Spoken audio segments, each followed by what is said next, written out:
அனைவருக்கும் வணக்கம். நாம் பார்க்கக்கூடிய subject name thermal and automobile engineering. Last கிளாஸில் ரியர் ஆக்சிலை பற்றி பார்த்தோம். நம்ம இந்த கிளாஸில் பார்க்கக்கூடியது ஃப்ரண்ட் ஆக்சில், அதாவது வாகனங்களில் முன்பக்கங்கள் உள்ள ஆக்சிலை பற்றி பார்க்க போகிறோம். இதில் என்னென்னு பார்த்தீங்கன்னா, இதில் முன்பக்கம் உள்ள ஆக்சிலில் ரெண்டு பக்கமே நமக்கு சக்கரங்கள் பொறுத்திருப்பாங்க. இதில் உள்ள ஆக்சில் சுழலாது. ஸோ இது என்ன நம்ம டெட் ஆக்சில்னு சொல்லலாம். வாகனத்தோட முன்பக்கத்தில் உள்ள வெயிட் எல்லாத்தையும் இந்த ஷாஃப்டானது, இந்த ஆக்சிலானது தாங்கி பிடிக்குது. கிங் பின் மூலமாக ஸ்டெப் ஆக்சிலானது ஃப்ரண்ட் ஆக்சிலுடன் பொருத்தப்பட்டதால் வளைவுகளில் திருப்புவதற்கு மிகவும் எளிதாக உள்ளது. கிங் பின் மூலமாக ஸ்டெப் ஆக்சிலானது ஃப்ரண்ட் ஆக்சிலில் ஃபிக்ஸ் பண்ணியிருக்காங்க. அது மூலமாக நமக்கு பெண்டில் திரும்புறதுக்கு ஈஸியாக இருக்குது. ஃப்ரண்ட் ஆக்சிலோட மையப்பகுதி பார்த்திங்கன்னா ஐ கிராஸ் செக்ஷன் கொண்ட மெட்டல் பீம். நமக்கு இந்த ஃப்ரண்ட் ஆக்சிலோட மையப்பகுதி பார்த்திங்கன்னா ஐ கிராஸ் செக்ஷன் அமைப்பு கொண்ட மெட்டல் பீம். ஐ செக்ஷன் கொடுத்துருக்காங்களா? அதே மாதிரி அதனுடைய ரெண்டு முனையிலும் பார்த்திங்கன்னா அவனுடைய சர்க்குலர் செக்ஷன் பார்த்திங்கன்னா circular section. So A cross section அமைப்பு பாருங்கள், ஐ செக்ஷன் ஏ குறுக்கு வெட்டு தோற்றம். அதே மாதிரி பி அந்த ஃப்ரண்ட் ஆக்சிலில் கட் பண்ணி பார்க்கும்போது பி சர்க்குலர் செக்ஷன் டயக்ராமை பாருங்கள். ஸோ ஏ டு ஏ பார்த்திங்கன்னா I section, B to B circular section. அச்சோட மையப்பகுதி தாழ்ந்திருந்தவங்கனால சேசிஸின் உயரம் குறைவாகவே இருக்கும். ஃப்ரண்ட் ஆக்சில் பெரும்பாலும் 0.4% கார்பன் ஸ்டீல் அல்லது 1 to 3% நிக்கல் ஸ்டீலால், ட்ராப் ஃபோர்ஜிங் ஸ்டீலால் பார்த்திங்கன்னா மேனுஃபேக்சர் பண்ணுறாங்க. ஃப்ரண்ட் வீலில் எப்போயுமே பார்த்திங்கன்னா பவர் டிரான்ஸ்மிஷன் ஆகாது. ஸோ ஃப்ரண்ட் ஆக்சில் என்ன சொல்கிறாங்கன்னா டெட் ஆக்சில் என அழைக்கிறாங்க. நம்ம அடுத்து பார்க்கக்கூடியது ஸ்டெப் ஆக்சில்னால் கிங் பின் மூலமாக ஃப்ரண்ட் ஆக்சிலில் ஃபிக்ஸ் பண்ணியிருக்காங்க. மேலும் ஸ்டெப் ஆக்சில் ஒரு முனையில் பார்த்திங்கன்னா சக்கரங்களை ஃபிக்ஸ் பண்ணுவாங்க. ஸோ பொதுவாக ஆட்டோமொபைலை பொறுத்தளவு 4 வகையான ஸ்டெப் ஆக்சில் பயன்படுகிறது. ஒன்று எலியட் டைப், ரெண்டாவது பார்த்திங்கன்னா ரிவர்ஸ்டு எலியட் டைப், மூணாவது லியோமைன் டைப், நாலாவது ரிவர்ஸ்டு லியோமைன் டைப். ஒவ்வொன்றுக்கும் உள்ள டிஃப்ரென்ஸ் பார்த்திங்கன்னா மிக குறைஞ்சளவு தான் வித்தியாசங்கள் இருக்கும். ஃபஸ்ட் நம்ம பார்க்கக்கூடியது எலியட் டைப். எலியட் டைப்பில் பார்த்திங்கன்னா ஃப்ரண்ட் ஆக்சிலில் பார்த்திங்கன்னா அந்த இதுக்குள்ளே பார்த்திங்கன்னா ஸ்டெப் ஆக்சில் என்ன பண்ணியிருக்காங்க, ஒரு கிங் பின் மூலமாக ஃபிக்ஸ் பண்ணியிருக்காங்க. அதாவது ஃப்ரண்ட் ஆக்சில் கிளாம்ப் மாதிரி இருக்குது பார்த்திங்களா, அதுக்குள்ளே பார்த்திங்கன்னா ஸ்டெப் ஆக்சில் கிங் பின் மூலமாக ஃபிக்ஸ் பண்ணியிருக்காங்க. ஸோ அந்த கிங் பின் நிலையாக இருக்க காற்று பயன்படுத்தி ஃபிக்ஸ் பண்ணியிருக்காங்க. ஸோ த்ரஸ்ட் வாசர் இருக்குது. ஃப்ரண்ட் ஆக்சிலானது உள்ளே ஸ்டெப் ஆக்சில் ஃபிக்ஸ் பண்ணுறது தான் எலியட் டைப். அடுத்து நம்ம பார்க்கக்கூடியது reversed Elliott type. Reversed Elliott டைப்புங்கிறது எலியட் டைப்போட தலைகின்னு சொல்லலாம். அதோடைய ரிவர்ஸ்டு ஓகேங்களா. இதில் பார்த்தீங்கன்னா ஃப்ரண்ட் ஆக்சில் பார்த்தீங்கன்னா ஸ்டெப் ஆக்சிலுக்குள்ளே கிங் பின் மூலமாக ஃபிட் பண்ணுறாங்க. அதாவது அதில் பார்த்தீங்கன்னா ஃப்ரண்ட் ஆக்சிலுக்குள்ளே ஸ்டெப் ஆக்சில் இருந்துச்சு. இதில் ஸ்டெப் ஆக்சிலுக்குள்ளே பார்த்திங்கன்னா ஃப்ரண்ட் ஆக்சில் இருக்குது. இந்த கிங் பின்னை சரியாக பொறுத்துவதற்கு நமக்கு காட்டர் பயன்படுகிறது. அடுத்து நம்ம போகக்கூடியது லியோமைன் டைப். இதில் லியோமைன் டைப்பில் பார்த்திங்கன்னா ஃப்ரண்ட் ஆக்சிலும் ஸ்டெப் ஆக்சிலும் பார்த்திங்கன்னா ஒரு எல் ஷேப்பில் நமக்கு ஃபிட் பண்ணுறாங்க. ரெண்டையுமே ஃபிக்ஸ் பண்ணுறதுக்கு கிங் பின்னானது பயன்படுகிறது. அது ரிவர்ஸ் லியோமைன் டைப்பில் இதோட தலைகீழாக இருக்கும் அப்படியே. ஸோ ஃப்ரண்ட் ஆக்சிலுக்கு எல் ஷேப்பில் பார்த்திங்கன்னா மேல் பகுதியில் பார்த்திங்கன்னா நமக்கு ஸ்டெப் ஆக்சில் ஃபிட் பண்ணுறாங்க. ஸோ ரெண்டுமே பார்த்திங்கன்னா ஸ்டெப் ஆக்சிலும் ஃப்ரண்ட் ஆக்சிலும் கிங் பின் மூலமாக இணைக்கப்படுகிறது. ஸோ மற்ற வகைகளை விட இதனுடைய அமைப்புகள் பார்த்திங்கன்னா மிக எளிதாக இருக்கிறது. ஸ்டெப் ஆக்சிலானது அது தாங்கும் பளுவை சமமாக பகிர்ந்தளிக்கிறது. வலுவை சமமாக பகிர்ந்துள்ளதால் வாகனத்தை மிக எளிதாக திருப்ப பயன்படுகிறது. நம்ம அடுத்து பார்க்கக்கூடியது ஸ்டியரிங். ஸ்டியரிங்னா என்னென்னு பார்த்தீங்கன்னா, நாம் விரும்பும் திசைக்கு வாகனத்தை திருப்புவதற்கு ஸ்டியரிங் சிஸ்டமானது பயன்படுகிறது. இன்னொன்று பார்த்தீங்கன்னா அதில் உள்ள டைப்ஸ் ஆஃப் ஸ்டியரிங் சிஸ்டம் வந்து பார்த்தீங்கன்னா டைரக்ட் ஸ்டியரிங் சிஸ்டம், ரெண்டாவது indirect steering system. Direct steering system 2 சக்கர வாகனங்களில் பயன்படுகிறது. இன்டைரக்ட் ஸ்டியரிங் சிஸ்டமானது 4 சக்கர வாகனங்களில் பயன்படுகிறது. இதுதான் அதனுடைய ஸ்டியரிங் சிஸ்டம். நம்ம 4 சக்கர வாகனங்களில் பயன்படக்கூடிய ஸ்டியரிங் சிஸ்டத்தை பற்றி பார்க்க போகிறோம். இதில் முக்கியமான காம்பனன்ட்ஸ் பார்த்தீங்கன்னா ஸ்டியரிங் வீல். கீழ் பகுதியில் பார்த்தீங்களா, அதுக்கு பேர் தான் அது ஸ்டியரிங் வீல். டிரைவர்ஸ் வந்து பார்த்திங்கன்னா அந்த ஸ்டியரிங் வீலை திருப்பதன் மூலமாக நம்ம வாகனத்தை வந்து எளிதாக வந்து ஒரு சைட்லேருந்து இன்னொரு பக்கத்துக்கு திருப்பிக்கலாம். ஸ்டியரிங் அவுட்டர் டியூப், அதாவது ஸ்டியரிங் வீலோட கனெக்ட் ஆகக்கூடிய அந்த ஸ்டியரிங் சாஃப்ட் இருக்குது பார்த்தீங்களா, அது ஸ்டியரிங் சாஃப்ட்டை கேரி பண்ணுறது தான் ஸ்டியரிங் அவுட்டர் டியூப். அடுத்து ஸ்டியரிங் ஷாஃப்ட்டுங்கிறது பார்த்தீங்கன்னா ஸ்டியரிங் வீலோட அங்கிட்டு ஸ்டியரிங் கியர் பாக்ஸையும் கனெக்ட் பண்ணக்கூடியதான் ஸ்டியரிங் ஷாஃப்ட். அடுத்து steering drop arm. Steering gear box இருக்குது பார்த்தீங்களா, அதுக்கு வெளியில் இருக்கிறது தான் அது ஸ்டியரிங் ட்ராப் ஆர்ம் சொல்லலாம், அல்லது பிட்மேன் சொல்லலாம், ட்ராப் ஆர்ம் சொல்லுவாங்க. அடுத்து ஸ்டியரிங் கியர் பாக்ஸுங்கிறது உங்களுக்கு தெரியும், steering box steering gear box. அடுத்து ட்ராக் லிங்க். ட்ராக் லிங்க்ங்கிறது பார்த்தீங்கன்னா ட்ராப் ஆர்மையும் கிங் பின்னையும் இணைக்கக்கூடிய லிங்க் தான் பார்த்தீங்கன்னா ட்ராக் லிங்க். அடுத்து ஸ்டியரிங் ஆர்ம்.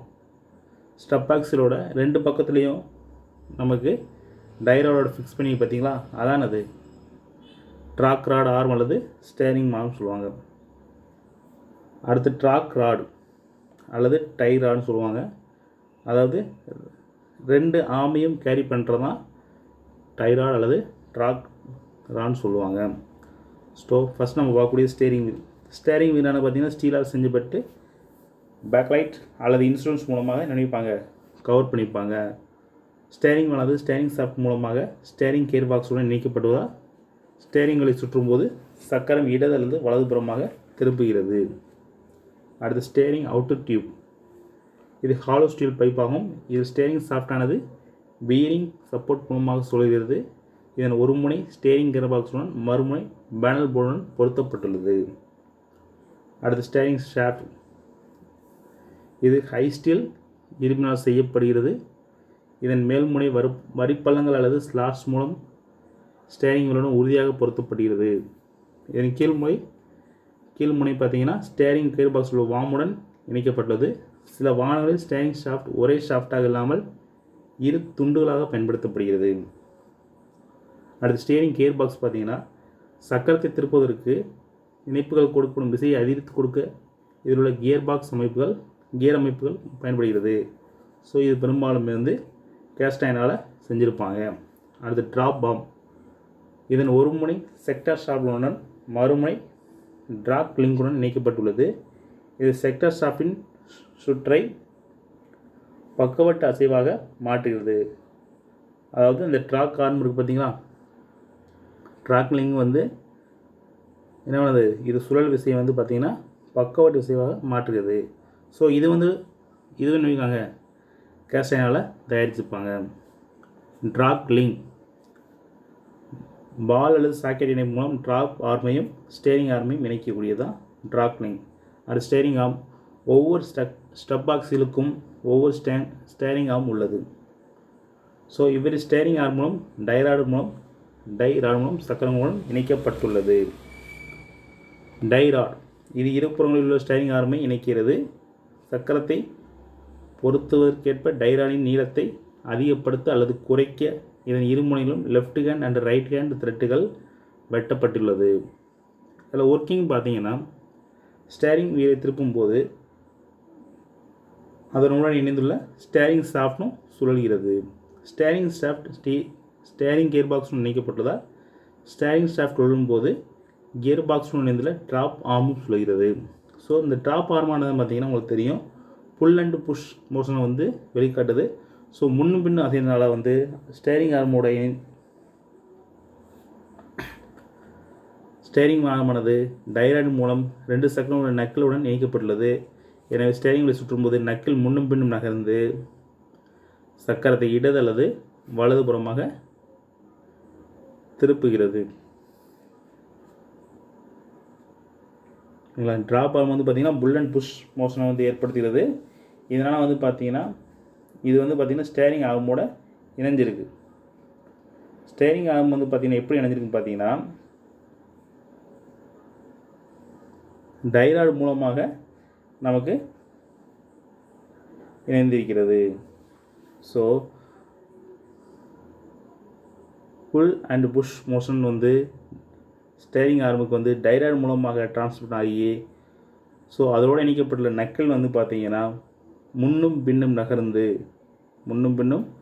நகர்ந்து வாகனத்தை இடது அல்லது வலது பக்கமாக திருப்புவதற்கு பயன்படுகிறது.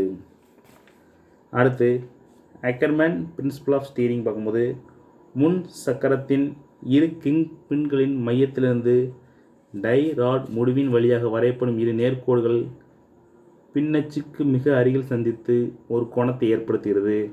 இது பார்த்திங்கன்னா அக்கர்மேன் ஆங்கிள். அதாவது ஃப்ரண்ட் வீலில் வந்து பார்த்திங்கன்னா 2 வீல் இருக்குது பார்த்திங்களா, அதில் வந்து பார்த்திங்கன்னா அந்த ராக்கெட் பாயிண்ட் ஆகக்கூடிய பாயிண்ட்டையும் பின்னாடி வந்து பார்த்திங்கன்னா டைராடோட அச்சு இந்த எண்டுக்கும் அந்த எண்டுக்கும் வழியாக ஒரு லைன் வரையும் போது நமக்கு பேக்கில் வந்து பார்த்திங்கன்னா ஒரு ட்ரையாங்கிள் ஃபார்ம் ஆகும். ஸோ அந்த ஆங்கிள் பார்த்திங்கன்னா அக்கர்மேன் ஆங்கிள் சொல்கிறாங்க. நம்ம அடுத்து பார்க்கக்கூடியது types of steering gear box cam and double roller type, recirculating ball type, இல்லை ரெசிப்ரோகேட்டிங் இருக்குது மாற்றிக்கோங்க, ரீசர்க்குலேட்டிங் பால் டைப். 3வது ரேக் அண்ட் பினியன். நம்ம பார்க்கக்கூடியது cam and double roller type. இதில் வந்து பார்த்திங்கன்னா கேம் கியர் இருக்குது. கேம் கியர் மேலே வந்து பார்த்திங்கன்னா என்ன இருக்குதுன்னு பார்த்திங்கன்னா டபுள் ரோலர் வந்து ரோல் ஆகிற மாதிரி இருக்குது. அந்த டபுள் ரோலர் எப்போ ரோல் ஆகும்னா கேம் கியர் வந்து ரொட்டேட் ஆகும்போது தான் டபுள் ரோலர் மூவ் ஆகும். ஓகேங்களா? ஸோ இதில் வந்து பார்த்திங்கன்னா இது ஃபுல்லாமே ஒரு ஹவுசிங்காக இருக்குது. டேப்பர் ரோலர் பியரிங் வந்து பார்த்திங்கன்னா கேம் கியருக்கு மேலே அமைஞ்சிருக்கு. ஸோ அதுதான் என்னென்னு பார்த்தீங்கன்னா இந்த கேம் கியர் வந்து எதோட இணைஞ்சிருக்கும்னா ஸ்டேரிங் ஷாஃப்டோட இணைஞ்சிருக்கும். ஸ்டேரிங் ஷாஃப்ட்டில் நம்ம மேனுவலாக கைட்டை வந்து வீலை ரொட்டேட் பண்ணும்போது கேம் கியர் ஆனது ரொட்டேட் ஆகுது. அந்த கேம் கியர் உள்ள பவர் வந்து பார்த்திங்கன்னா எங்கே போகுதுன்னு பார்த்திங்கன்னா ரோலருக்கு போகுது. அந்த ரோலர் வந்து பார்த்திங்கன்னா நமக்கு என்ன ஆகும், கேம் கியர் மேலே வந்து நமக்கு மூவ் ஆகும். So up and down motion வந்து ஃபார்ம் ஆகுது. ரோலர் நகர்றதுனால நமக்கு என்ன ஆகுது, நமக்கு அப் அண்ட் டவுன் மோஷன் வந்து நமக்கு இங்கேருந்து ஒரு கேம் கியர்லேருந்து இன்னொரு கேம் கியருக்கு என்னது டபுள் ரோலர் வந்து மூவ் ஆகி போகுது. அப்போ அப் அண்ட் டவுன் மோஷன் நமக்கு பிட்மேன் ஆப்ஷாப்ட்டுக்கு நமக்கு டிரான்ஸ்மிட் ஆகுது. ஸோ முன்னும் பின்னும் நகர்வதனால நமக்கு என்ன பார்த்தீங்கன்னா வாகனத்தோட சக்கரத்தை வந்து ஈஸியாக திருப்ப முடியும். நம்ம அடுத்து பார்க்கக்கூடியது reciprocating ball type. Reciprocating ball type அப்படின்னா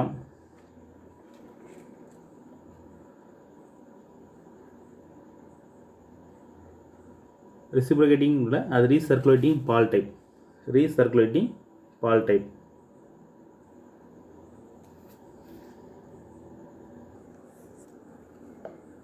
இதான் வந்து பார்த்திங்கன்னா ரீசர்க்குலேட்டிங் பால் டைப். இந்த படத்தில் பாருங்கள் ஸ்டேரிங் ஷாஃப்டாக இருக்குது. ஸ்டேரிங் ஷாஃப்ட்டில் வந்து பார்த்திங்கன்னா வார்ம் இருக்குது. வார்மில் என்ன இருக்குதுன்னு பார்த்தீங்கன்னா ஒரு ஜோடி பால் டைப்ஸ், ஒரு ஜோடி பால் வந்துருக்கு. பார்த்தீங்கன்னா அந்த பால் வந்து எதுக்கு நடுவில் இருக்குதுன்னு பார்த்தீங்கன்னா வார்முக்கும் நட்டுக்கும் நடுவில் இருக்குது. ஸோ ஸ்டேரிங் ஷாஃப்ட் ரொட்டேட் ஆகும்போது நட்டானது மேலே கீழேயும் நகருது. அப்படி மேலே கீழே நகரும்போது வார்மோட உராய்வு ஏற்படுவாமல் இருக்கிறதுக்காக நமக்கு என்ன பண்ணுறாங்க, ஒரு ஜோடி உலவு குண்டுகள் வந்து அந்த வார்மை சுற்றி ஃபிட் பண்ணியிருக்காங்க. ஸோ ஸ்டேரிங் ஷாஃப்ட் ரொட்டேட் ஆகும்போது பவரானது எங்கே போகுது, நமக்கு நட்டுக்கு போகுது. ஸோ பால் கைட் நெட்டில் வந்து பார்த்திங்கன்னா நமக்கு முன்னும் பின்னும் மேலும் கீழமாக நமக்கு வார்மில் வந்து நட்டானது ஏறி இறங்கும் போது அதோட நட்டோட கனெக்ட் ஆகக்கூடிய வீல் செக்டாரானது ரொட்டேட் ஆகுது.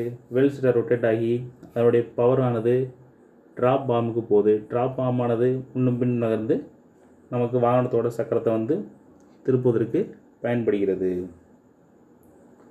நம்ம அடுத்து பார்க்கக்கூடியது rack and pinion. Rack and pinion பார்த்திங்கன்னா ஒரு நீளமான ஷாஃப்டில் பட்டையோட வெளிப்பகுதியில் பார்த்திங்கன்னா நமக்கு பற்கள் வந்து வெட்டப்பட்டிருப்பதை ரேக்குங்கிறோம். அது மேலே ட்ராவல் ஆகக்கூடிய கியரை வந்து என்ன பண்ணுறோம், பினியன்கிறோம். முன்னும் பின்னு நகரக்கூடிய சக்கரத்தை பரிசக்கரத்தை பினிங்கிறோம். ஸோ ஸ்டேரிங் ஷாஃப்டோட கீழ் நுனியில் பினியன் உள்ளது. இது வந்து பார்த்திங்கன்னா டை ராட் ஆனது பால் ஜாயின்ட்ஸ் மூலம் ரேக்கின் இருபுறத்தோடு இணைக்கப்பட்டது. என்ன ஜாயின் மூலம்? பால் ஜாயின் மூலமாக ரேக்கரோட இருபுறத்திலும் இணைக்கப்பட்டுள்ளது. ஸோ இந்த மாதிரி பவர் டிரான்ஸ்ஃபர் ஆகும்போது ஸ்டேரிங் வீலை திருப்பும்போது பினியனுடைய இந்த ரேக்கானது இடது அல்லது வலப்பக்கமாக திரும்பும்போது நமக்கு வந்து பார்த்திங்கன்னா என்ன ஆகும், வாகனங்கள் வந்து சக்கரத்தோட முன்பக்க அமைப்பு வந்து முன்னும் பின், அதாவது இடது அல்லது வலதுபுறமாக திரும்புகிறது. அடுத்து நம்ம பார்க்கக்கூடியது சஸ்பென்ஷன் சிஸ்டம் இன் ஆட்டோமொபைல். சஸ்பென்ஷன் சிஸ்டம் வந்து உங்களுக்கு தெரியும், வாகனங்கள் மேடு பள்ளங்களில் இறங்கும்போது ஏறி இறங்கும்போது நமக்கு வண்டி ஸ்மூத்தாக போகிறதுக்கு ட்ராவல் ஆகிறதுக்கு சஸ்பென்ஷன் சிஸ்டம் வைக்கிறாங்க. அதே மாதிரி மேலங்கில் இருக்கும்போது வாகனத்தோட பாகங்கள் வந்து ஒன்றொன்று மேல் ஒன்று மோதி அதனுடைய பாதிப்பு ஏற்படாமல் இருப்பதற்காகவும் ஷாக் அப்சார்பர் வந்து வைக்கிறாங்க. இதில் நம்ம பார்க்கக்கூடியது டைரக்ட் ஆக்டிங் ஷாக் அப்சார்பர். இதில் வந்து பார்த்திங்கன்னா இதோட ஒரு முனை வந்து பார்த்திங்கன்னா ஃப்ரேம் உடனும் மறுமுறை வந்து ஆக்சியல் அல்லது ஸ்ப்ரிங்கோடு இணைக்கப்பட்டிருப்பாங்க. வாகனம் மேடு பள்ளங்களை கலக்கும்போது சிலிண்டர் உள்ள பிஸ்டன் மேலும் கீழும் நகர்ந்து அதிர்வுகளை தாங்கிக் கொள்கிறது. சிலிண்டரில் பார்த்திங்கன்னா ஹைட்ராலிக் ஆயில் வந்து ஒரு குறிப்பிட்ட பெர்சன்டேஜும் டர்பைன் ஆயில் வந்து ஒரு குறிப்பிட்ட பெர்சன்டேஜ் இருக்கும். சரிங்களா? ஹைட்ராலிக் வந்து பார்த்திங்கன்னா ஒரு 60%, டர்பைன் ஆயில் வந்து ஒரு 40% கலந்து பயன்படுகிறது. சிலிண்டரில் உள்ள பிஸ்டன் வந்து பார்த்திங்கன்னா 2 வால்வ் போர்ட்டுகள் உள்ளது. சிலிண்டர் டியூப்பில் கீழ்ப்பகுதியில் 2 வால்வ் போர்ட் உள்ளது. அதே மாதிரி மேல் பகுதியிலையும் பிஸ்டன் வால்வ் வந்து உள்ளது. ஷாக் அப்சார்பர் அழுத்தப்படும் போது சிலிண்டரில் உள்ள திரவம் பிஸ்டனில் உள்ள குறுகிய வால்வ் திறப்புகள் வழியாக மேல் நோக்கி செல்கிறது. அதே நேரத்தில் சிலிண்டர் டியூப்பில் உள்ள திரவம் வால்வ் வழியாக கீழ் நோக்கி செல்கிறது. அதாவது ஷாக் அப்சார்பரில் லோடு அதிகமாகும் போது அழுத்தப்படும் போது சிலிண்டரில் உள்ள திரவம் பிஸ்டனில் உள்ள குறுகிய வால்வ் திறப்புகள் வழியாக மேல் நோக்கி செல்கிறது. அதே நேரத்தில் சிலிண்டர் டியூப்பில் உள்ள திரவம் வால்வ் வழியாக கீழ் நோக்கி செல்கிறது. இவ்வாறாக திரவ அழுத்தத்திற்கு எதிராக பிஸ்டன் வந்து நகர்கிறது. வாகனத்தில் ஏற்படக்கூடிய அதிர்வுகளை வந்து பார்த்திங்கன்னா இந்த ஆயில்ஸ் வந்து ஏற்றுக்கொள்கிறது.